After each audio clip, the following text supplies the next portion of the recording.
following program brought to you in part by Hemp Shield and CanIHelpYou.care. We're going to start with the veterans panel here. As everybody probably knows, veterans have been one of the big losers in the war on drugs because the fact that PTSD is so treatable with marijuana, and the government has made it very difficult for veterans to get access to it. That may be changing. But what we have this panel right now that's going to talk about their experiences and give us some insight as to where things might be going. And so they are Ellen Brown here with the Sensimilla seminars. And we'll find out more about what exactly that means in a little bit. At the far end is Patrick Seifert, and I don't know you very well, Patrick, so I think you're going to have to fill me in a little bit about what you're doing. I think that they didn't have the information for you, so we're going to have to introduce himself there. Kat Bonsack is with 22 Too Many, or is it 22 Too Many? 22 Too Many. It's too many, however you look at it, right? That's you, Patrick. Okay, so I have the line on the wrong thing. Oh, so somebody told me that then. Well, then I'll let Kat explain who she is. And then Mike Krawitz, a long-term friend of mine. He's worked with the international issue. He's worked with the 420 Archives with me. And he's a veteran himself and has worked with a lot of veterans and gotten at a bunch of debates online about what veterans can and cannot do and what the VA can and cannot do. But let's start here at my immediate left. This is Ellen Brown. Ellen, why don't you talk a little bit about your Sensimilla project and how it relates to vets and just what got you into this? Thank you very much. My name is Ellen Taylor Brown. I'm a United States Air Force veteran. I'm also the founder of Sensimilla Seminars, which is a labor of love. I realized that after working in the cannabis industry in Northern California for 2 years, with all the first-hand experience I had with cultivation and how to make a variety of cannabis byproducts, I could go and I could teach classes. And I could also teach classes to veterans.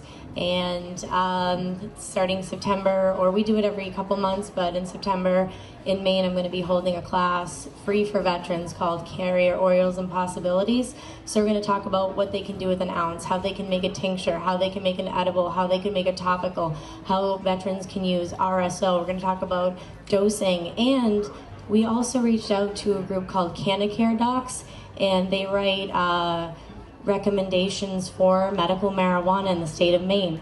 And they're going to come and do doctor's recommendations on the same day that we're teaching free recommendations for patients.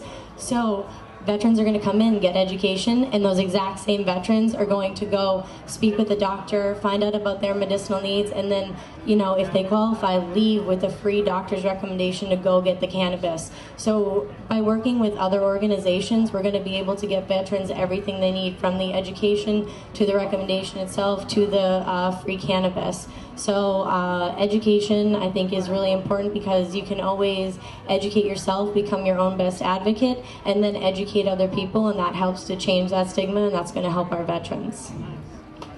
All right, so it sounds like you helped the individual veteran kind of figure out how to solve their own problem. That sounds great. So now, Patrick, since I got you mixed up with what your group was, why don't you go ahead and talk about the 22 Too Many campaign? Hello, thank you. I am Patrick Seifert. I'm a Marine Corps veteran. I'm the founder and president of 22 Too Many. 22 Too Many was created out of a medical cannabis shop in Olympia. We were open from 2011 till probably, well, just like everybody, got shut down in July of 2016. All of medical was killed in Washington State on that day, including my shop. And so I created relationships. One that's really important to me, sitting in the crowd right now, Randy, and other veterans. I built these relationships with these veterans, earned their trust, and we just decided to do something. And we started having meetings, and one thing led to another. And the first thing on our list was to get PTSD added to Washington State's list of qualifying conditions. That was mission number one. And for only being in existence probably a few months at the time, we put on our red armbands, we had our flags, we went to every hearing that we could, and you know, we fought for PTSD to be added to that list of qualifying conditions, and it came out of the Senate without one conflicting no vote, which was a miracle. And it went on to be law. Now it's law in Washington State. Veterans can safely use cannabis for their PTSD without fear of losing their benefits. And that was probably our proudest moment. And now we have our headquarters in Olympia. And you can find us at 311 4th Avenue East. And you know, when we have the volunteers, we just have our doors open to any veterans. You know, if they find their way to our front doorstep, they're going to get help. Within 48 hours, we can have them in a bed.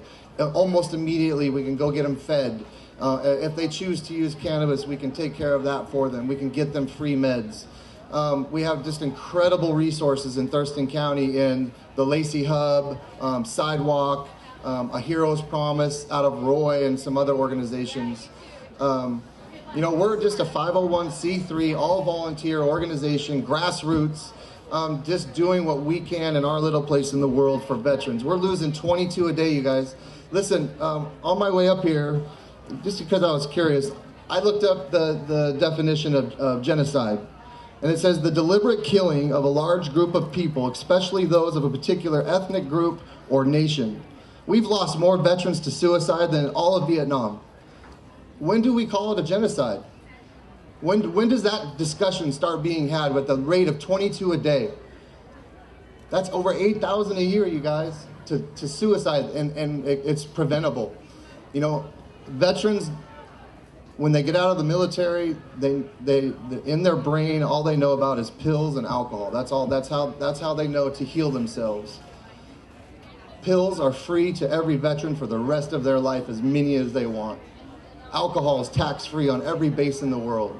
We set these guys up, and men and women, to fail when they're coming out of the military. And 22 Too Many is here, that beacon of light, to teach them about cannabis and brotherhood.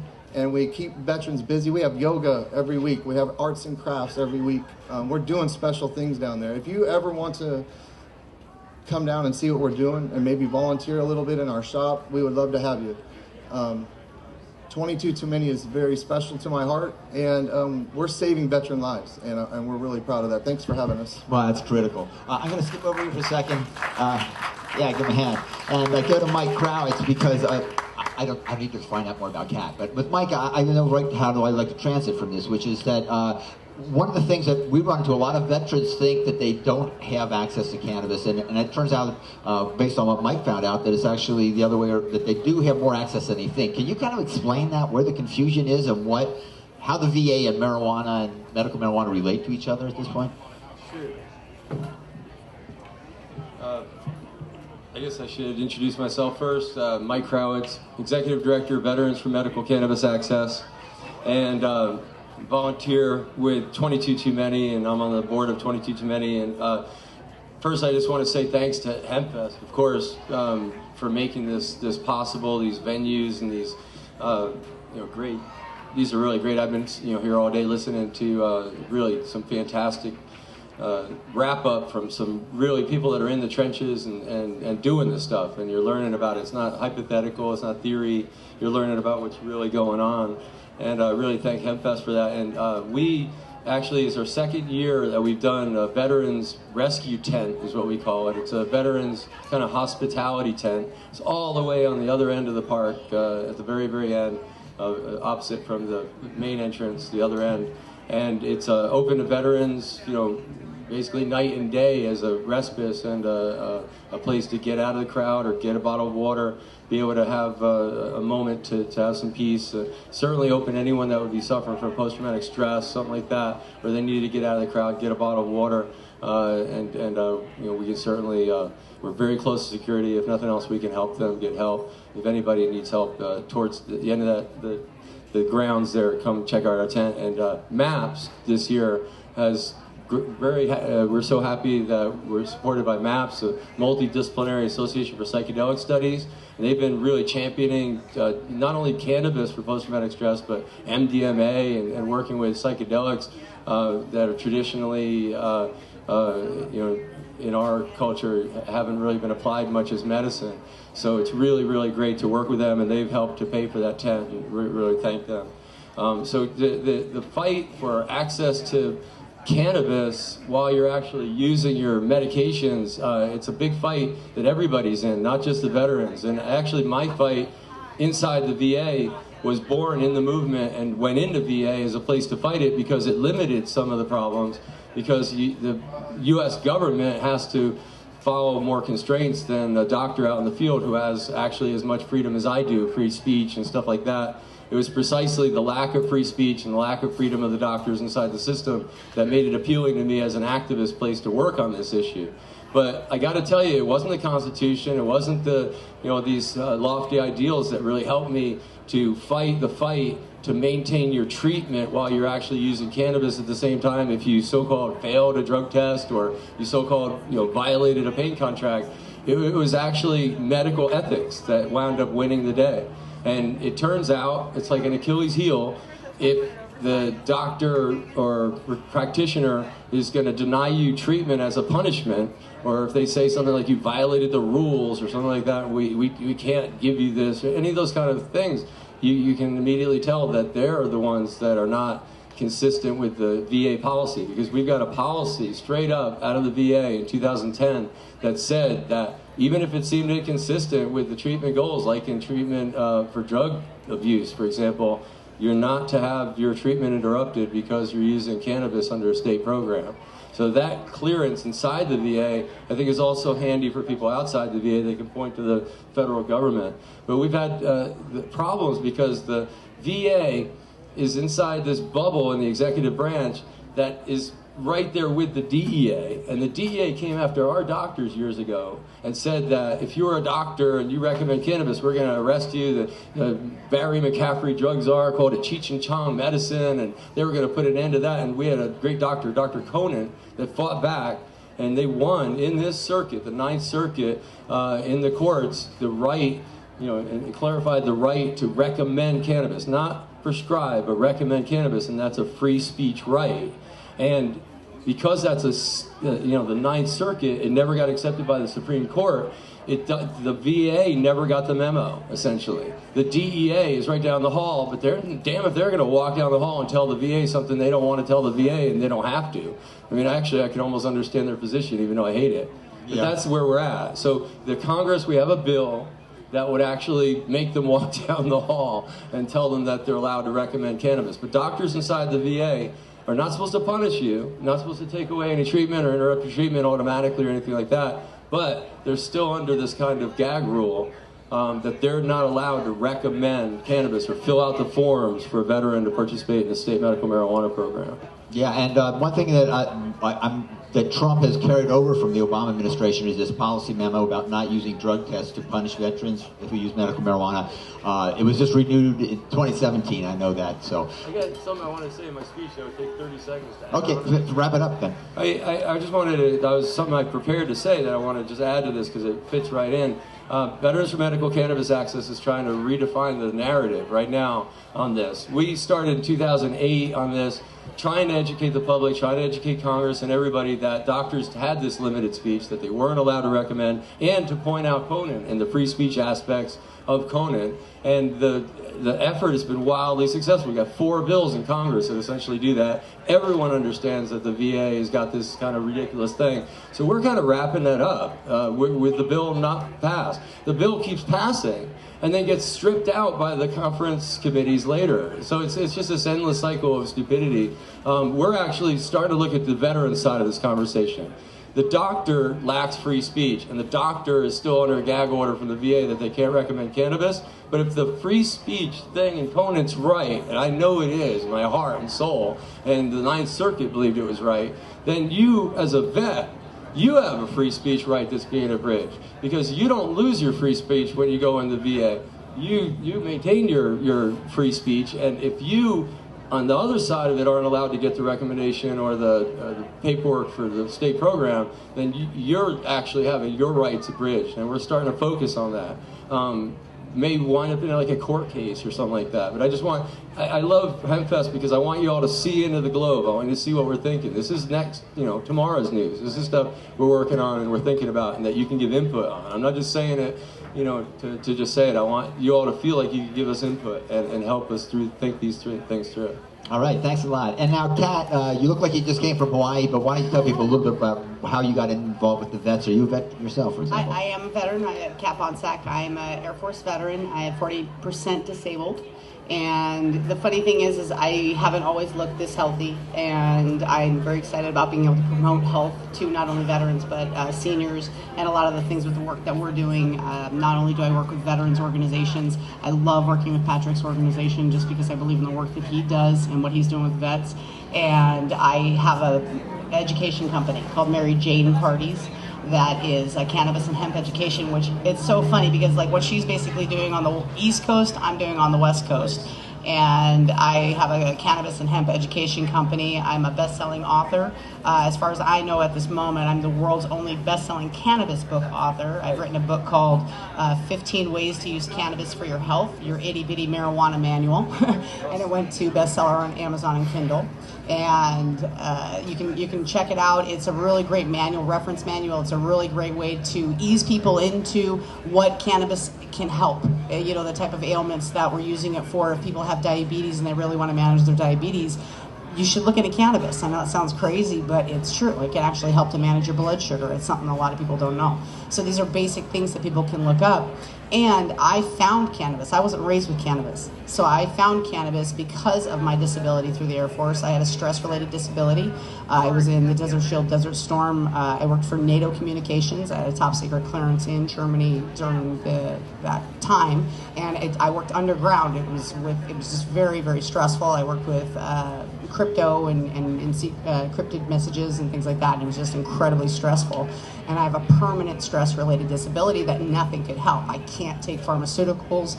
My mom's whole side of the family, we have adverse reactions to chemicals and pharmaceuticals. And so I had to stay holistic, and I was very, very sick for a long time. And so I was able to manage that by stumbling upon a dispensary about 12 years ago. And the funny thing is nobody in my family smokes pot. Nobody really takes drugs. I was raised in Southern California on the beach, just a happy, hippie little girl, you know, but nobody really, you know, did drugs or smoked even tobacco in my family. So I did not come from this background. I'm a 9-year Hempfest volunteer. I am one of the vendor coordinators to this amazing organization because I believe in it and I believe in the healing power. And I could not believe that in 1998 we had a medical law passed in Washington State and it was just ripped out of our hands. I know people that have died because they didn't get their medicine because our medical laws were changed 2 years ago. I know people that have actually had to move out of state. They've lost their businesses, they've lost their families because our legislators didn't listen to us. They lied to us while we were sitting in those hearings and saying, oh, we understand vets, we understand people, we understand what you're saying, we sympathize with you. And then they would turn around and kill the bill, or they would turn around and vote against it. And the thing is we went through this time and time and time again. I was denied school rights. To this day, I have tens of thousands of dollars in school debt that I'm still working off because the veteran denied my school rights because I openly told them that I won't take your pharmaceuticals, but I will smoke weed so I don't throw up every single day of my life, and started having problems with my esophagus, some disintegration in the back of my teeth where I had to have some molars pulled out, and it really got to a very low point in my life. And I know a lot of veterans that live in pain every single day. I'm looking at a dear friend of mine that lives with fibromyalgia every single day. There's people that have severe illnesses and pain every single day, and they want the choice. They want the choice. We're adults. I should be able to grow a holistic plant in my backyard that I can get a seed from to take care of myself. Not just because I'm a veteran, because I'm a human being, because I'm an adult that can make a decision to take care of my health the way I choose to. Nobody has say-so over what I get to do with my body. Nobody. That's my choice. And all of us are up here fighting for not only us, but for you. And for other veterans. And so thank you for being here, and thank you for supporting what not only we do at Hempfest, but at these types of events, because this message is so important, you guys. This message is vitally important that we're getting this message out. This is a healing plant, not only the marijuana plant that can help people, but the hemp plant that is a textile that this country was founded on. I mean, our founding fathers used hemp for everything, you guys. They paid farmers to grow hemp. You could get penalized if if you weren't growing hemp. I mean, it could save this country and this world. It's such an amazing product, not to go all hippie and tree hugger on you, but it's an amazing plant. And it really does heal. And our hemp topical company, Topical Way, we're rebranding, but if you go to topicalway.com, you can get some world-class topicals that are award-winning hemp creams that can help with pain, inflammation, rashes, cradle cap. They can be used from babies all the way to senior citizens. And these are the types of things that people need. And you can read every single ingredient on that label and realize that it's a holistic ingredient. You're not putting something foreign and chemical on your body. You're not creating a worse problem by treating one problem, because that's what pharmaceuticals do. You treat one problem and then create a worse problem somewhere else. That's how my mother died. So I know firsthand experience how they use these pharmaceuticals. They do help people, but it's not a perfect science. So why would you deny people that possibility of health and healing holistically without harm? And that's how I see cannabis, and that's why I'm in this industry and why I changed literally my entire life. I'm a recovering Catholic girl that grew up in a very kind of, strict family, and I was the, like, oh my God, the West Coast cousin that's working with dope. Oh yeah, that was me for years and years and years. I got so judged by my family. I was blacklisted by my family. I was that weird West Coast cousin because everybody's East Coast. Now they are asking for my lotions. They are using my stuff in their church raffles. Can you send us more of that hemp cream, because that stuff works? And this is my family. So change is coming. Change is happening. Let's keep fighting the good fight. Let's stick together, you guys, because we only have one world family. We are all in this together. So please, please, give to Hempfest, speak at Hempfest, support the speakers, keep loving your brothers and sisters, and definitely support us veterans and what we're doing, okay? All right, thanks a lot. A lot of feeling in that. And I agree, make sure you put some money in the buckets here. I realize I think I forgot to introduce myself. Again, I'm Chris Conrad. I'm the author of Hemp Lifeline to the Future, The Newbie's Guide to Cannabis and the Industry, and a 30-year activist in the program. One of the things that strikes me in hearing this, and also talking to other people, every vet I know knows somebody who committed suicide. A lot of the pain and the trauma that people go through as vets is very isolating, because other people can't feel your pain, they can't even see your pain, and then they didn't go through the same experience as you and so forth. And yet there's this camaraderie among vets where I really hear vets really taking risks and doing a lot of stuff to help them, each other and so forth. And especially what you're talking about, because Ellen, I want to bring this to you, it was my question, which is this. We'd have Epidiolex and Sativex, and the pharmaceutical interested in using cannabinoids, and we've got the Food and Drug Administration regulating what you can do, and the NIDA limiting who can do research, and DEA limiting who has access to it, and so forth. Now, it seems to me like a lot of the benefit of cannabis isn't just from whatever a molecule, but it's from the relationships, and the relationship to the plant, the relationship to making yourself better, the relationship to helping other veterans.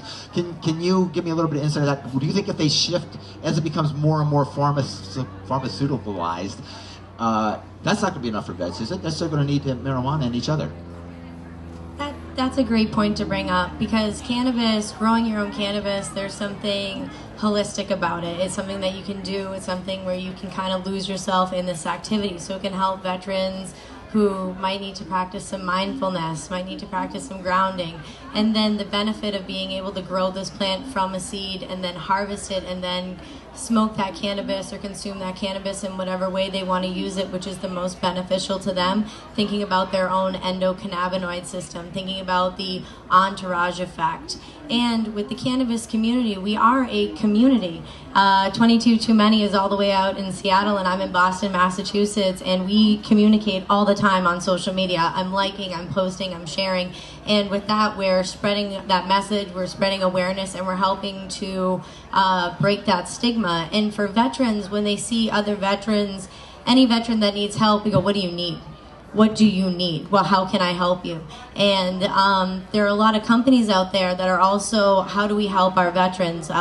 A great example would be Jinx Proof Genetics. If you go and you say, hey, I'm a veteran, they'll give you a free pack of seeds that they've actually bred to be high in CBD to help veterans. So there are growers, there are breeders, there are strain-specific medicines that are, you know, geared toward veterans with PTSD. And then the cannabis community, the aspect of it, like what Patrick is doing here in Seattle, where they're holding mixers and meetings. The helping veterans get out of their homes is huge, especially because sometimes when they come home from their service, they can feel, like you were saying, isolated, and that helps them, you know, find their sense of community again, and then that can help them reestablish, well, where do I want to be in this community? Hey, the world, you know, nothing's ending, actually, it's starting over. How do I start over? Where's my, you know, new center? So I think it's fantastic that you guys have a brick and mortar location where veterans can go. And if you know a veteran, you know, stop on by. You guys have a booth here, the 22 Too Many booth, and then support them and see, hey, how do I get involved? You don't have to be a veteran to get involved. Say, hey, how can I help? And Patrick, then let's go right to you with this, because one of the things 22 Too Many sounds like it's really focusing on the suicide issue. And so one of the things that I've seen, not that I know people who committed suicide, but people who have these kind of issues, they go through a big period of depression and they don't want to get out. And they don't even want to return phone calls and be in touch with people. So how do you go about finding these people who are on the precipice and bringing them into the community so that they don't just crawl off into a hole somewhere and kill themselves in desperation? How do you manage to reach to those people, and how important is it that brick and mortar, that they have a place to come instead of just somebody that's giving a joint on the street or something? This is an issue that's just recently come up with our organization. A lot of the veterans are like, hey, we need to go out and find veterans and bring them back here. And I'm like, by all means, do that. My mission with 22 Too Many, I don't have time to go and do that. So go ahead, bring them back here. We'll share the resources we have and get to them that way. You know, I think the brick and mortar is vital. Rainer Express was a brick and mortar. That's when we closed down, we had somewhere between 2,400 veterans coming to our store to get their medicine. On July 1st, 2016, I had to close my door to all those veterans, and they had to go look for medicine. You know, right now we have an industry where there's shops that have medical endorsements with no medical product. Don't even get me going. Okay. Okay. So. Too late. You're already going. It's really important, the brick and mortar. If a veteran makes it to our doorstep, they're gonna get our help. Sometimes the veterans aren't ready for our help. They come in, they see what we have to offer, which is a lot, by the way, and they're just not ready. And so they go up on our whiteboard and we put below their name prayers, and we just pray for them. And we hope that whatever journey they're on, that, hey, they know we're here. You know, they know that they can get a meal. They know that we can find a place for them to stay, but they have to want that help. And a lot of veterans aren't there yet, you know. And now we have a tool. We have a toolbox. I suffer from depression. I have PTSD. And now in that toolbox, we have cannabis. And that's what we're trying to explain to veterans, that take this tool out and use it. It's not gonna make anything worse. It's better than pills and alcohol. I guarantee it. Great point. And yeah, you want something? Mike, jump on in. I just wanted to add a couple of kind of thoughts that we've had on the, you know, Patrick is kind of leading the effort on suicide, but that doesn't mean that we don't think about it. And from Veterans for Medical Cannabis Access perspective, the suicide and the overdose issues around over-medication, pain medication, lack of access, forcing vets to the street where they take heroin, fentanyl being laced with the heroin. I mean, all these things wind up being in a big bow in our minds as one big package of problems to deal with. But specifically to suicide, cannabis seems to have a pharmacological basis as a treatment to prevent suicide. In other words, something in cannabis pharmacologically is active, and it seems to us pretty obviously from the research and from the field work that there is actually a pharmacological action. We don't usually emphasize that because it's not proven. When it's proven by science and medicine and stuff, then we start, you know, talking cures. But just want you to know that we see the evidence. And that there's also, maybe more importantly, a couple of the medications, especially that they're giving the vets in these big bags of pills, have suicide as a warning label. They actually, that means that given to a perfectly healthy person, that drug in that bag could cause them to have suicidal ideations and thoughts. That's a problem. And when you take cannabis and use less of those pills, if that's possible, to get a good result, the same good result maybe that you would get with the pills, without those pills, then all of a sudden you're way up there because you've maybe eliminated one cause for suicidal thoughts and ideations. And then it also, we've seen this emerge in the field, cannabis seems to help other treatments that they're trying or may have already quit taking to be more effective. Mindfulness, yoga, meditation, companion animals, all these different things, all of a sudden they try them again because it may actually, with cannabis in the picture, they may get more of an effectiveness. Just like with pain treatment, cannabis and the pain treatment are more effective together. And just one last thing, Brian Crum, one of our collective mentors on this subject of post-traumatic stress treatment and suicide, he at a conference recently put the number at about 100 per day of out in the public at general, including vets. So vets are like the canary in the coal mine, but this is a big issue, 100 per day of people taking their own lives, and some very notable people recently have done that. Yeah, and I want to give a shout out to Sue Sicely for her work with the vets too. Thanks for that, Mike. Now, Kat, what struck me about what you're talking about was your family initially was not supportive, and it took a while to get them into the right place. The same as what was being said over here about the finding the veterans and getting them to the place. And not everybody's ready for that moment. And so my question is on a couple of levels. One is, it seems to me like the opioids are kind of what makes this the right time for a lot of people, because they've been using opioids, something they need to get off those opioids, and they know people with those problems and so forth. Now that seems within the community. Is that reflected in the broader society too? I mean, when you talk to your family, what got them to take it? Was just knowing you personally, or were they kind of more aware of the overall issue of vets and the opioids? Actually, it's very, important is that personal one-to-one? It's actually very personal because my stepmom has been an opioid addict for decades.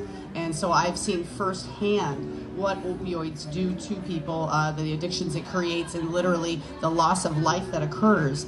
And I mean lust of life. Like literally people that are on opioids, this is my personal experience, but they would rather sit home and be high on their opioid and live their life that way rather than be scared and experience a little bit of pain and actually celebrate their life. Again, I'm going to refer to my friend Seth Gunnigan, who is a lifetime fibromyalgia. He has fibromyalgia. He's in pain every single day of his life. And he could be taking medicine, he could be staying home, and he could be dying. But instead, he's using cannabis, and he's walking across this country to spread the message that people can live and survive with a pain-related disease and actually thrive in their life. I mean, we're helping him to create a documentary because he is so inspiring. He's sharing so much love across this country. He is literally helping people he's preventing suicide, not only for veterans, but for other people. And he's using cannabis pretty much exclusively, correct? Yeah. So, I mean, and he's gotten off his own drugs and whatnot himself.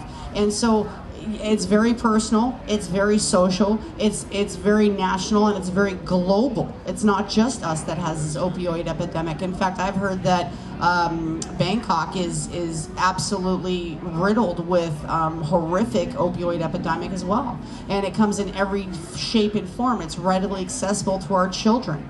I mean, this is stuff that is actually like destroying their brains. It's destroying their organs. It's destroying their tissues and we're not meant to have these chemicals in our body.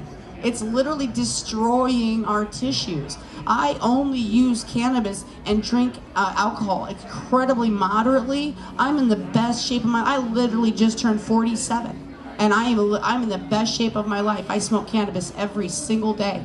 I use cannabis oil and hemp oil on my face every single day. I use hemp lotions on my body every single day. And I think the effect, now my mom always supported me. My mom was a 6th grade science teacher, and she would send me, good old mama. My mama always supported me. So she was the one person in my family that always rooted me on. And she'd send me these science articles. And so she had it down. But my stepdad who raised me was a Vietnam vet and very much against cannabis. I mean, like, he lost soldiers. He was a platoon leader. He saw not his own unit, but he saw soldiers that got stoned and walked off into the jungle never to be seen again. And so he had a horrible relationship with cannabis and was absolutely adamantly against me using cannabis. But over the last decade, and I apologize because I just lost him 2 months ago, but over the last decade, He watched my life. He watched the education. He watched the book. He watched everything that we were doing with veterans and helping them survive, helping them get off of opioids, helping them to have a better life, helping them to actually have a quality of life. My God, I would rather have 6 months of quality than 10 months of crap, or 10 years of crap. I mean, 40 years. I've watched my stepmom with 40 years of not living. I would rather have 1 year of an amazing life than 40 years of nothing. That's me. But this is what this amazing holistic plant can do over drugs. This is what this amazing holistic plant can do. It can free people up, and it gives people an option. I'm not trying to force it down anybody's throat, but I've seen the difference in people, not only personally, not only locally in my own community, but globally. But the good news about my dad is when he moved here 3 years ago after my mom died, he started using cannabis and got off his own opioids. And right before he died, he was a proud cannabis user, very proud of his daughter. Wow, that's heavy.